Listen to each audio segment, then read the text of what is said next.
Good afternoon. I wanted to show y'all what my crazy desk looks like. My desk that's an outdoor table on the deck that is fenced in for the cats. Jess Carlson told me that, hey, Catherine. Jess told me the other day that when I broadcast from the deck, she feels like she's inside a chicken coop.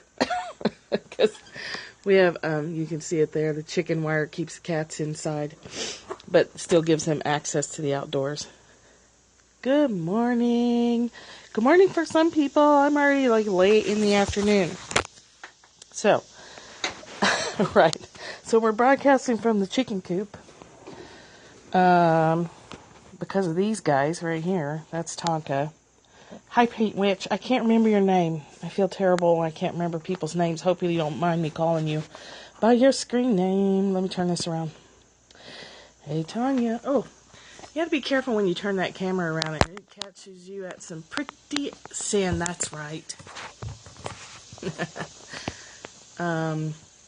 you're not careful when you turn the camera around and you're doing this, it's some pretty unflattering angles. Hi, Tanya. How you doing? Okay, I hope Jess is done. I just was on her, I'm Loving Her Course in Miracles scope. It made me drag my big old book out and actually start reading the text, which is, it's intense. Oh, thanks. We love that fan. We're down in, we're in North Georgia in the mountains, but we live in a holler, like a real, that's a real thing. That's a thing, a holler. Sometimes in the holler, because you're down between the mountains, you don't get any airflow. So we have to have that ceiling fan or we feel like we're just choking on the humidity. Oh, good. Okay, good. I love her stuff, and I thought she was wrapping up, so I wanted to dive off real quick and get on to mine. It's a valley. That's what it is. It's called a holler. Not a holla, but a holler. So we have, to my right it goes straight up, and then to the left, it goes straight up. Oh, good. Yeah, I hate to conflict with hers, partly because I'm usually watching hers, but I want to get my thing in before I lose steam. So, today I wanted to show you a little oil trick, and I was on yesterday and I wasn't feeling well. I wanted to let you know that I did the thieves spray on my feet several times yesterday. I used, and this is what I do. This is my immune boost when I feel myself getting something. This is the protocol I use for myself and my family to keep from getting it. And 9 times out of 10 it works. If I don't catch it in time because I'm ignoring feeling sick, it will, for me, shorten the time that I'm sick, but usually it keeps me from getting it. And today I feel better. I still feel a little pooky, but not too bad. So I diffuse purification and I diffuse thieves, so I alternate. And that works for me. I also will use these emergency packets. Most people have tried these. If you haven't, try them. They're not expensive. You can get them at Walmart. You can get them at any drugstore. You can get them off Amazon. They're a nice little boost of vitamins and potassium. So I do emergency, thieves, purification. I don't use internal oils very much, but I will put them in my water. So that's the little thing I wanted to show you today, is how to put them in your water. And then we're going to talk about secondary payoffs. They are tasty. I love them. Yeah. I usually do 2 twice a day. 2 in a glass of water in the morning and then in the afternoon. And not too late in the afternoon, because it does pep you up. There's lots of B vitamins and stuff in it. So, let me move my giant Course in Miracles book. This really is a good book. I'm glad that Jess is going through it daily because it keeps me motivated. I've never made it through the whole year or the whole workbook, so thank God for her. Okay, so I wanted to show you how to put water in your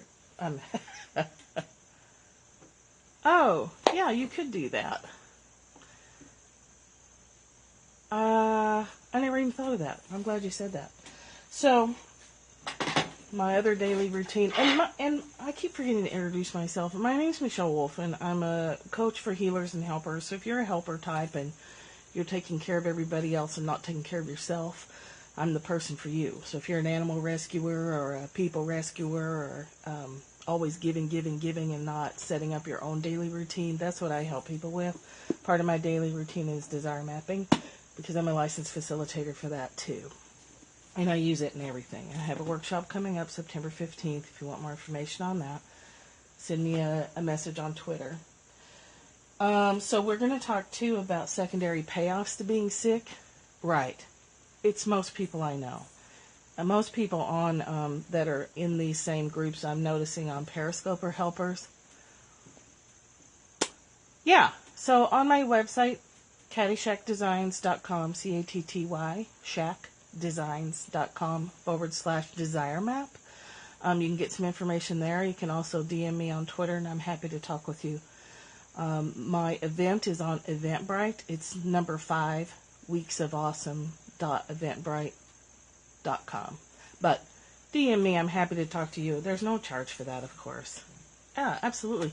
It's life-changing. It is really life-changing. It's the only thing that I'm seeing tangible changes in my life, this house being one of them, an outgrowth of really, truly practicing desire map principles on a daily basis. Daily being the key word there, which is what healers and helpers tend to not do.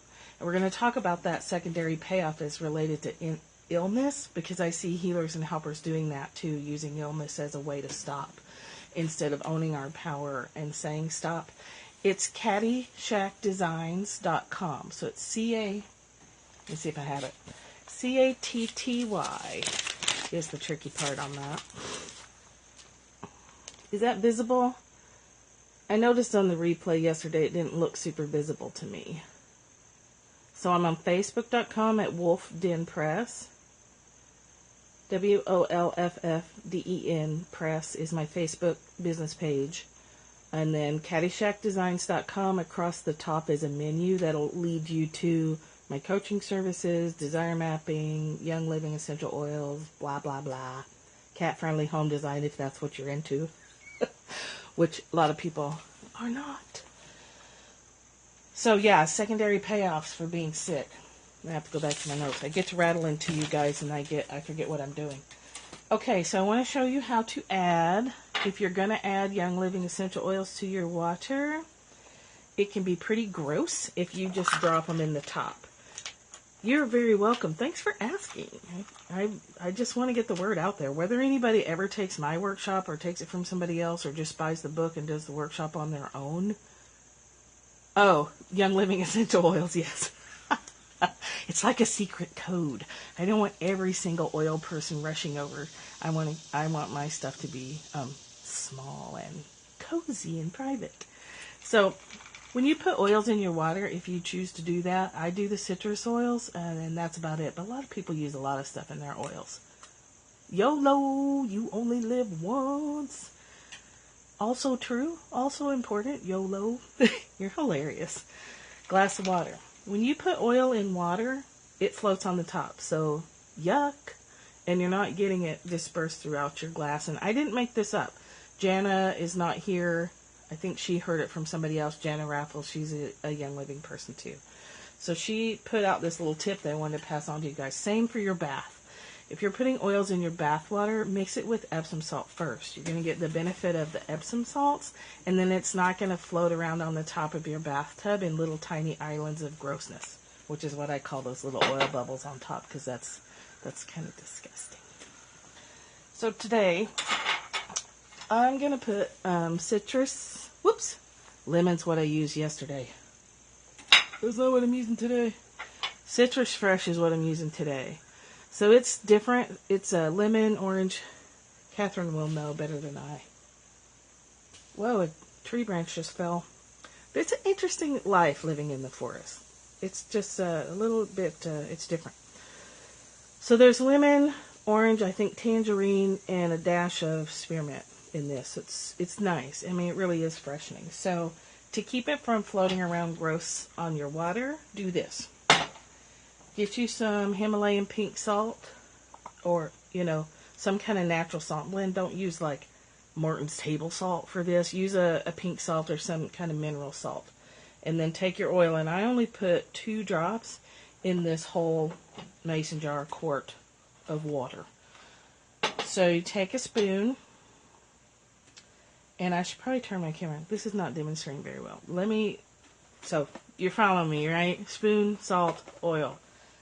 Set your spoon down on the table, sprinkle a little bit of salt, and I'm going to show you.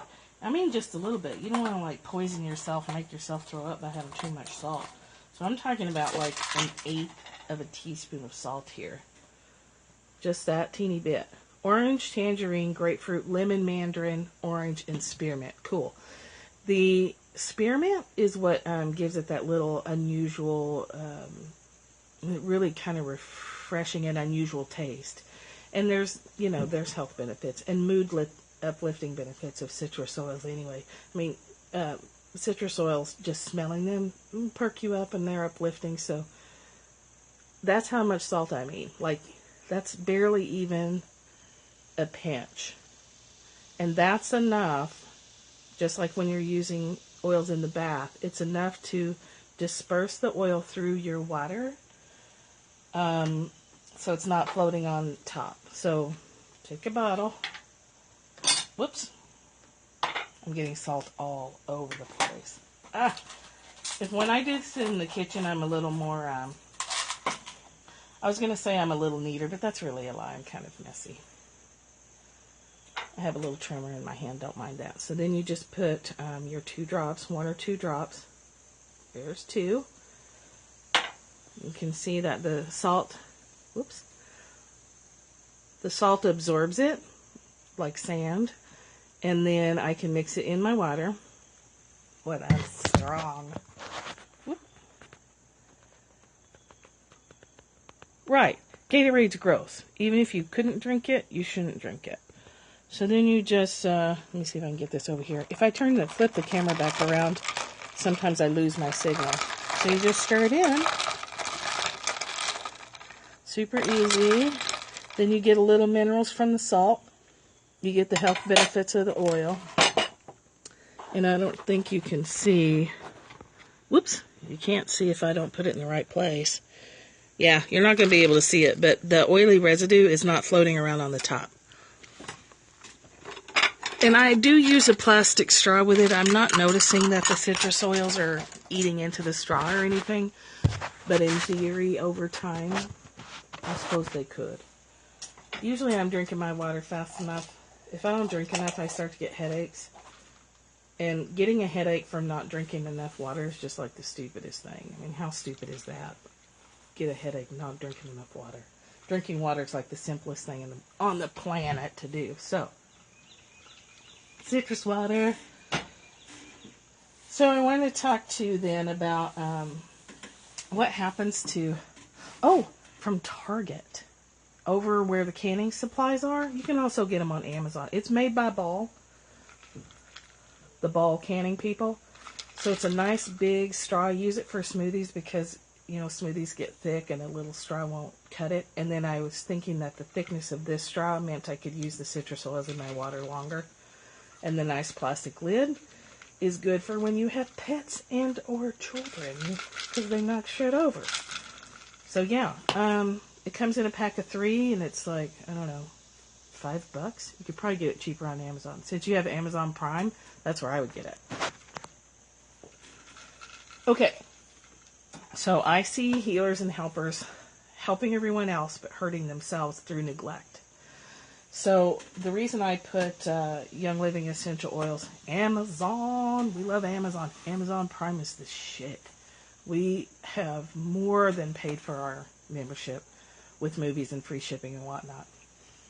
The UPS guy hates me, but actually I order even our groceries from Amazon because we live so rural.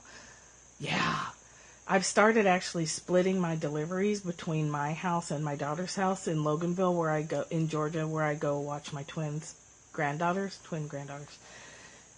Yeah, so he doesn't like me very much. I actually gave him my phone number, and I was like, call me. If I'm here, I will meet you. Our house is a half a mile from the main road.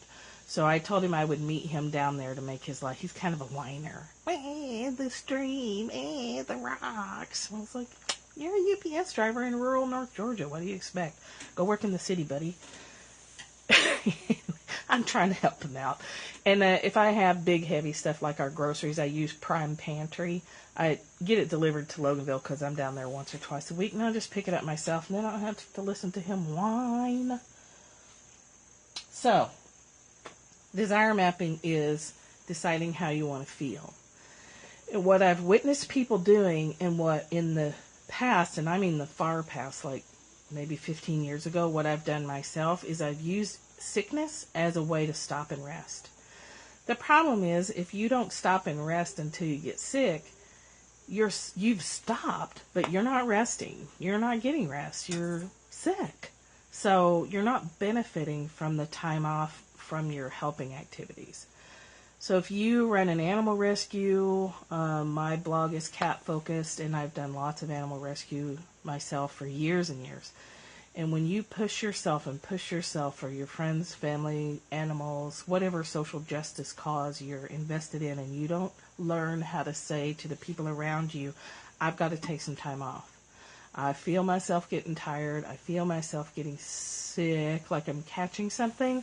So I'm going to take a day off, and I'm going to lay in bed, and I'm going to binge watch Breaking Bad, or I'm watching Mr. Selfridge. Now, I didn't like that show at first, but about 3 episodes in, it got my attention. I like it now. I'll binge watch Downton Abbey, whatever. You have, if you're a healer or helper type, you have to speak your truth and own the fact that you don't belong to everyone. You're here to help, and I believe that's God moving through us, Spirit moving through us. Source doesn't have hands, and we do. Yeah, you have to say to the people who depend on you that you've got to take some downtime. If you only take downtime when you're sick, that's what's called a secondary payoff. You're letting yourself sick, you're not taking the time to rest, you're not eating well, you're not doing immune boosting things, and you get sick. You had a part in that. Now, not always. Of course, sometimes you're going to catch stuff even when you're taking good care of yourself. But when you do take good care of yourself, you are less likely to catch a cold and be down for the count for 5 or 6 days. So, but it can be uncomfortable. Right. It's more than a day. Oh, you need more than a day off? Yeah. So, when you set those boundaries, if you've been getting a secondary payoff from being sick, and that using sickness as your reason to take a day off, or 2 days or 3 days or 4 days, like you said, the people around you will fight you about it. When you start to verbalize and say, guys, I've rescued all the cats I can rescue this week. I've taken all the dogs I can take. I have all the foster children I can handle. I cannot even listen to you on the phone and be a support. I have to be a support for me. Here's the problem. If you don't do that, even when they fight you, because they'll fight. They'll piss and moan and whine and carry on. But I need you. The whining starts and the pulling, and you feel it. I feel it in my heart and in my solar plexus. I literally feels like someone's pulling on me, pulling on my energy. And that's your clue that you've got to put that distance from yourself. You feel like compelled to help even when you're too tired to do it. That's something that desire mapping can help you with. Yes. So what that typically comes from is partly being raised female in a culture such as ours, which still kind of demands of us that we be everything to everyone all the time, 24/7. Yes, you have to give, and that's the willingness. You have to be willing to take these steps, because they're not easy. It takes courage to say no. It takes courage to set limits, because people shove on you. You set a boundary, and people, what do? They push and push and push and push. And if you give in, you've taught them that if they push you, they can get you. And you're not going to stop being a helper. You're not going to stop being a healer because chances are it's who you are. You probably have been that way from childhood. So there's cultural expectations that you be available. And then we've taught the people around us that if they push us, we will just give until we get sick. So that's what I wanted to talk. And that's part of my coaching. Oh, I'm glad you're here. And you can message me anytime you need a tip or some, talk more about this or whatever. I'm here for you because this is hard. So when you start to set those boundaries and you start to feel yourself, that feeling. It's like, I've nothing left to give. You are welcome. You will start to be willing to go through this process of teaching the people around you that when you say you're out of gas, you're out of gas. And pushing you is not going to get them anywhere except yelled at. That's sometimes what happens. We let ourselves go too far. And then we say no, and people don't listen, and they push us, and then we get real bitchy. And we yell, or we scream, or we throw a tantrum, because we're trying to survive. We slip into survival mode. When you let your tanks get that low, you will become angry, because angry, it is hard to do. And that's something that you can explore, those are the questions to ask yourself. The first step is being willing to learn and change for your own safety and sanity, so that you don't have to have anger to set those limits. Once you've gotten to the point of anger, you're in survival mode. You can learn to back it up so that you say no and you set those limits before you hit empty, before you hit about a half a tank. You shouldn't let yourself... Right, oxygen mask. Exactly. Perfect analogy. If you can't breathe, nobody else can breathe. If you don't put your oxygen mask on first, your children are not going to be able to figure out how to get their oxygen masks on, and everybody's going to die. So, got to take care of yourself first. But that's real easy to say, right? It's real easy to say, well, just stop and just rest and just say no. But it's not that easy because people push. Good. People push. Just remember that. They can't help it. We've taught them that it's okay to do that, and we have, easier said than done. We have to retrain the people around us that when we have to step back, then we have to step back. But that's on us. We have to do it ourselves. No one can do it for us because they need us, they benefit from us, and that's good, and we like that. And then when our tanks start to dry up, it's our responsibility to put the brakes on. But just know when you start this process, if it's new, the people around you will be bitchy about it. They'll complain. And they'll make you feel guilty. And you'll be like, oh, okay, one more phone call, or one more errand, or one more foster kid, or one more whatever it is that you do, one more client. I'm going to stay up late and answer emails just one more hour when it's already midnight. That's the area you have control over. And that's the area that you have to practice and learn on. And a coach can help. A friend can help. If you're part of an organization that's a helper organization, like an animal rescue group or, some kind of agency, finding a support can help. Because sometimes you have to get the reminders that it's okay for you to say no. It's not only okay, it's vital for you to say no. Because, like I said before, when you're in anger, you're in survival mode. And the longer you stay in survival mode, the more angry you're going to get. And you're going to turn into like this raging bitch person that no one likes. And you won't even like yourself. So that's a thing to look at, is take a look at your life and see if you are not taking care of yourself where you could. And if you're sort of allowing yourself to get sick as a tool, as a survival tool to get some time for yourself. Learn to get survival time, restoration time for yourself before you get sick so you can actually enjoy it. So you don't have to lay there and be miserable. You can have fun going to the park or going swimming or whatever it is you do for fun. You can enjoy that. And that restores your tanks. Waiting until you get sick just sort of buys you a little time. It doesn't actually restore you. So that's my rattling on for today. got kind of motivated about that this morning. And wanted to let you guys know that the immune boosting protocol, figure it out, play with it for yourself, and find what you need to stave off a sickness when you feel it coming, like a cold. How to boost your immune system. Everybody's different. That's my protocol. And I think that's all I had. Yeah. So the willing attitude and the desire map. So my core desired feeling is to be connected. If I let myself get sick, I don't feel as connected. But choosing to, and when I say connected, I mean connected and centered in my source, in spirit. So choosing that, even when I feel myself getting sick, helps support me. It helps me from not slip into the, oh, you're so welcome. You're very welcome. And then tomorrow we'll do a meditation. Every Wednesday I do a meditation technique also designed to bring people back to center. It's just, that's life. Every day, a daily practice helps start your day with a center. You start on center, but you don't stay on center, right? None of us do.